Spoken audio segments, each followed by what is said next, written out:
Killer Instinct cuenta con personajes memorables, donde vemos personajes basados en mitología, películas, fantasía y hasta de ciencia ficción. Sin embargo, cuando el juego comenzó a desarrollarse esto no iba a ser así. Si bien el juego desde su comienzo estaba destinado a ser un juego de pelea, en un comienzo los personajes no iban a ser fantasiosos, ya que el juego iba a estar más apegado a la realidad.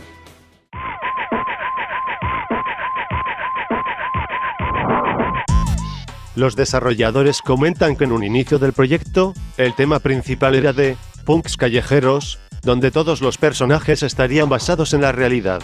Por ejemplo, en lugar de jugar con un androide como Flugor, jugaríamos con un personaje de baloncesto. Esto se debió a que en aquel tiempo los juegos de peleas contenían más estos temas, con juegos como Street Fighter, Final Fight y varios beat'em up de la época. No obstante, esto se cambió a personajes más fantásticos que harían que el juego se destacara.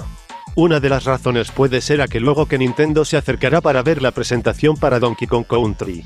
Preguntaron sobre qué otras ideas tenía en mente la empresa con este nuevo estilo de gráficos renderizados en 3D.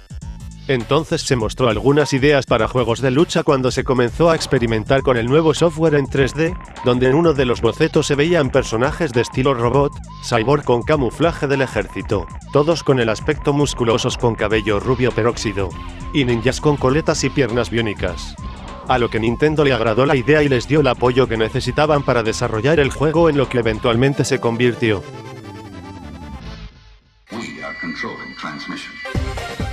Cuando el juego estaba en sus comienzos de desarrollo, era llamado como Brute Force, nombre del juego que duró por largo tiempo, hasta que fue cambiado en la etapa final de desarrollo, donde fue nombrado como Killer Instinct.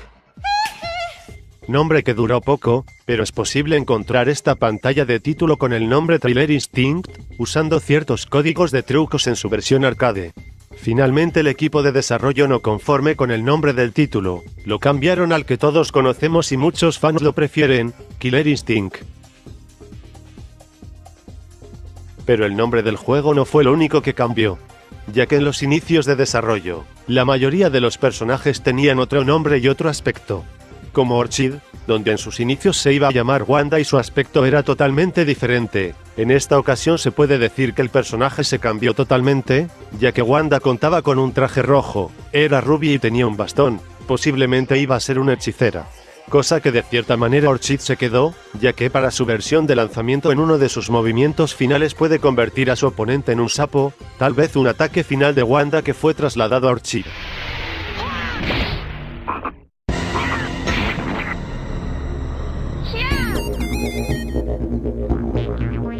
Por otra parte, Chief Thunder, en sus primeros diseños iba a tener unos mechones que colgarían hasta sus hombros, iba a tener unos pantalones más rasgados y un pequeño taparrabos, además que su nombre inicial era King Thunder por su traducción el Rey Trueno.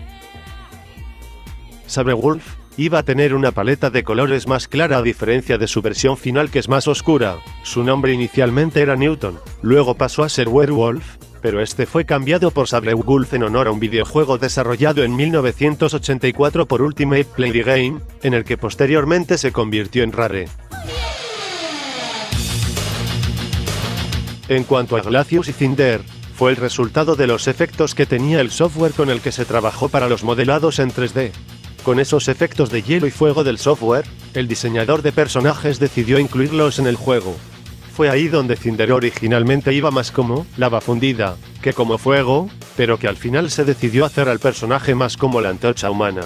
Aun con todos esos cambios, Thunder también cambió bastante su nombre. De hecho es el personaje que tuvo más modificaciones en el nombre. En un comienzo se iba a llamar Magma, debido a que antes era más como lava fundida, luego se cambió por Meltdown, después por Afterburner, Pyrotech y Hitsade. Estos dos últimos hasta se grabaron los audios para la pantalla de selección de personaje. Hitsade. Pyrotech. A diferencia de Glacius, que su nombre no fue cambiado, sin embargo su primer aspecto era más alienígena. No obstante hubo algunos personajes que no cambiaron mucho como Yago, Spinal, Riptor y Combo. Claro, esto en base a su aspecto, porque en el nombre sí que cambiaron, ya que Spinal en sus comienzos se iba a llamar Argo. Riptor se iba a llamar Toxin y su paleta de colores era diferente. Combo se iba a llamar Mr. Fest, por su traducción Señor Puño. Sin embargo Yago, Fue de los pocos que mantuvo su diseño casi tal cual hasta su versión final, además que su nombre nunca fue modificado.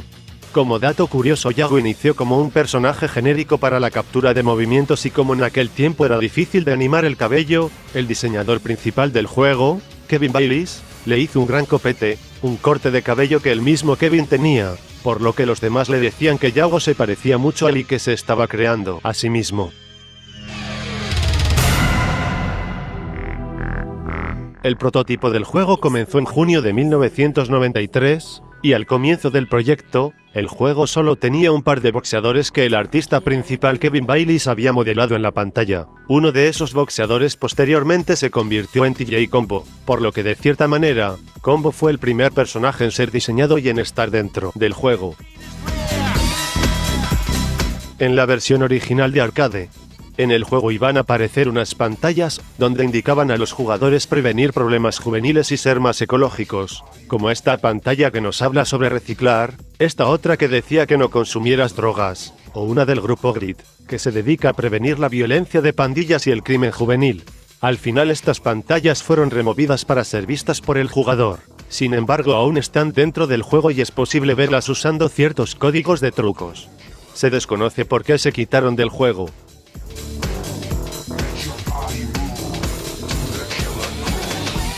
Hemos visto cómo el nombre del juego cambió y el nombre de los personajes. ¿Qué más se podría haber cambiado? El nombre de los combos. Si bien no se sabe con certeza cuál era el nombre de todos los combos, gracias a un video beta del juego podemos ver que el combo de 4 golpes era llamado Mega. El combo de 10 golpes se llamaba Elite. Y el combo de 8 golpes parece ser que se llamaba Mondo o Mundo. Además que la voz del narrador era diferente.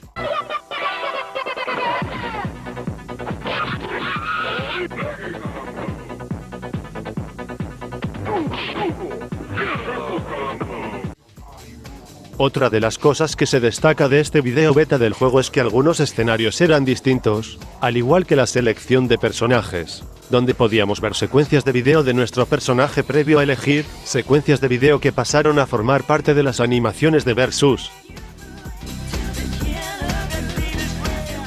Para hacer las animaciones de los personajes, el equipo de desarrollo utilizó el Flock of Birds de Ascension, un seguidor electromagnético que grababa los movimientos que los mismos desarrolladores le hacían de actor para hacer el traslado al mundo digital. De nueva cuenta, el diseñador Kevin Bayliss nos cuenta que al momento de capturar los movimientos de Orchid, se tuvo que poner tacones y caminar como una mujer. Sin embargo, como la tecnología de aquel tiempo era muy joven, seguido se rompían las animaciones. La voz del locutor para Killer Instinct, diciendo, Ultra Combo. O Combo Breaker. Así como las demás narraciones. Fue por Chris Sutherland, mismo el ser locutor para el juego de Battle Tracks para su versión de arcade.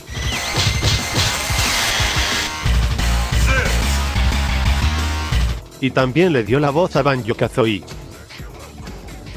El juego no hubiera sido lo mismo si no hubiera contado con el excelente soundtrack, música que incluso ayudaba a la personalidad de cada personaje. Este gran trabajo de soundtrack corrió a manos de Robin Vinland y Green Norgate.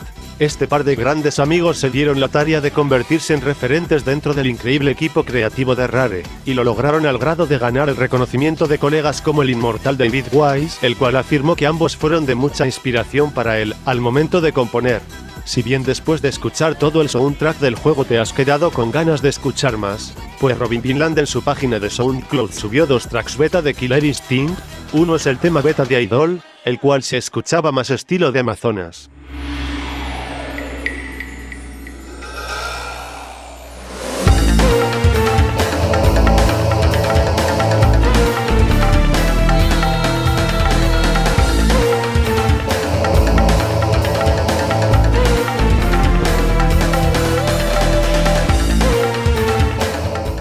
Y el otro track es el tema beta de selección de personajes. En este track podemos escuchar cómo poco a poco el track fue evolucionando hasta escuchar la versión definitiva.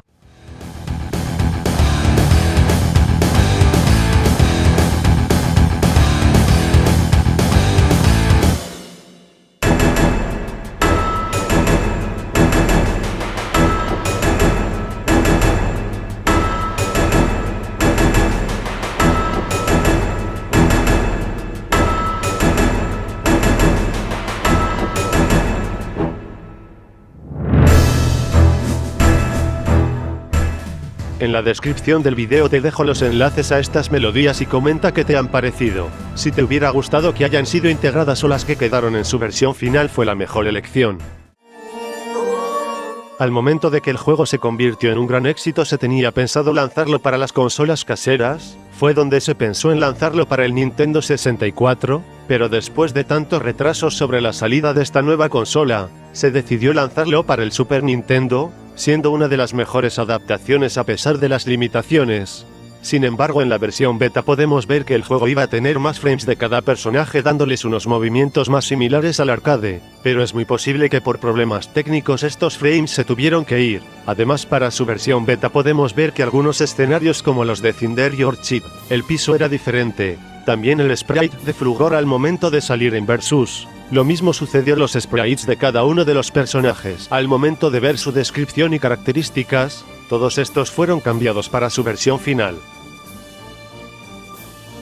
Cuando Killer Instinct finalmente fue lanzado, se crearon alrededor de 17.000 máquinas arcades, siendo un gran éxito en las salas recreativas. Sin embargo, con el tiempo después del lanzamiento las ventas de monedas comenzaron a disminuir. Esto se debió a un problema con el personaje Cinder. Este contaba con un error el cual les permitía a los jugadores crear combos infinitos. Nintendo, literalmente, tuvo que enviar un equipo a todas las 17.000 máquinas recreativas y actualizarlas manualmente para corregir el error. En muchos juegos se tienen pensado integrar más cosas, pero por motivos de tiempo y de dinero se tienen que descartar varios aspectos, ya sean escenarios, niveles o jefes.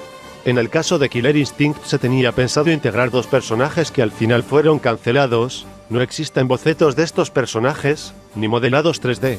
Lo único que existe de ellos es un escrito, donde se mencionaba una breve descripción de estos personajes. El primero iba a ser un hechicero llamado Midas, y en su descripción dice lo siguiente: un mago que es más mortal de lo que parece. El siguiente personaje no iba a aparecer para que el jugador lo pudiera seleccionar, ya que este personaje se pensaba poner como un jefe secreto. Su nombre era Tremor, y en su descripción solo se menciona que iba a ser el dios del trueno, posiblemente el dios de la tribu a la que pertenecía Chief Thunder. Nos podemos imaginar cómo hubieran sido estos personajes. Tal vez para Tremor se pensaba usar los efectos del software sobre la electricidad y los rayos. Una pena que estos personajes hayan sido cancelados.